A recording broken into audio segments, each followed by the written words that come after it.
भारत के पूर्व solicitor general और मशहूर वकील हरीश साल्वे ने भी मेरे खिलाफ हुई एफआईआर पर लंदन से अपनी प्रतिक्रिया दी है और उन्होंने कहा है कि जी न्यूज ने जम्मू में रोशनी एक्ट के दुरुपयोग के बारे में जो खबर दिखाई थी वो खबर तथ्यों पर आधारित थी। और अभी अभी उनका एक वीडियो संदेश हमारे पास लंदन से आया है। हम चाहते हैं कि आप सब हरीश साल्वे को, जो कि बहुत बड़े वकील हैं, दुनिया भर में उनका नाम है, उनका ये संदेश आप सुनिए। कानून था जम्मू एंड कश्मीर में जिसके तहत कुछ लोगों ने अपने फेवर में प्रॉपर्टीज ट्रांसफ़र की, ये भी फैक्ट है। तो ये सब मामलों पे कमेंट करना एक जर्नलिस्ट का हक बनता है, किसी भी भारतीय नागरिक का हक बनता है।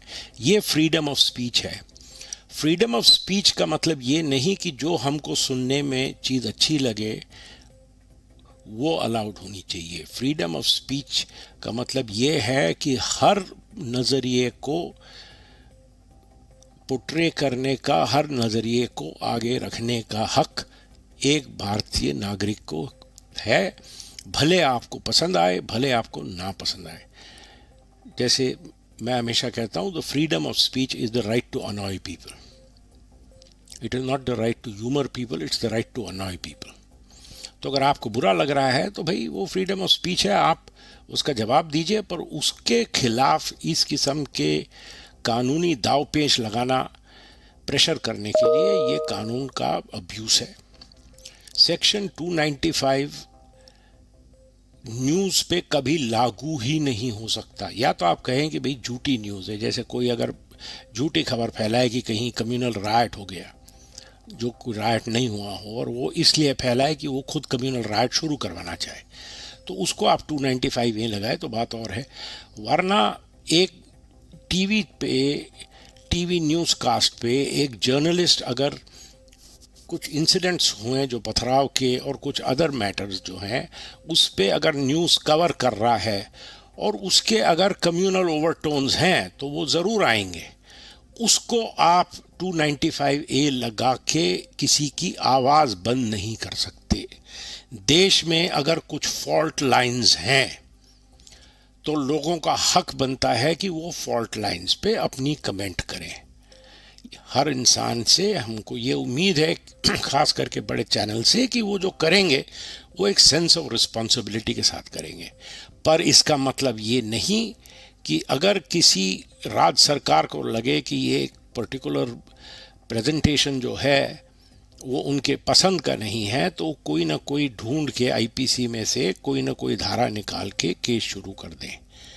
ये आईपीसी का अब्यूज़ है और ये फ्रीडम ऑफ स्पीच का अब्यूज़ है। कुछ दिनों पहले अभी इस किस्म का ही केस सुप्रीम कोर्ट ने स्टे किया अर्नब गोस्वामी के खिलाफ। वो केस चल रहा है, उस पर मैं ज़्यादा कमेंट नहीं करना चाहूँगा क्योंकि वो केस अब मंडे को लगाया और मैं अर्नब गोस्वामी के लिए अपीयर होने वाला हूँ।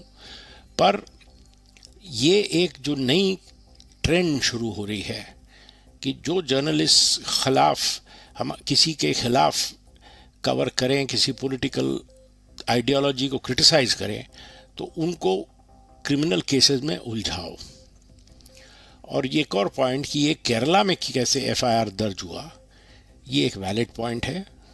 इससे भी उसके बोनाफिडीज पे ज़रूर एक उंगली उठती है।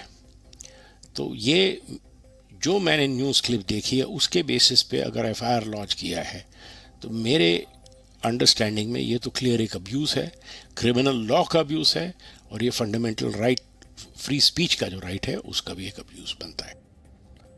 हरीश साल्वे भारत के नहीं दुनिया के बहुत बड़े वकील हैं और आपको याद होगा कुलभूषण जाधव के केस में भी इंटरनेशनल कोर्ट ऑफ जस्टिस में भारत का प्रतिनिधित्व हरीश साल्वे ने ही किया था और वो जाधव के लिए इंसाफ लेकर आए थे। और लंदन से वो आप सब के लिए खास तौर पर उन्होंने ये मैसेज अपना भेजा है जिसमें उनकी कानूनी राय ये है कि कानून का दुरुपयोग हो रहा है इस मामले में।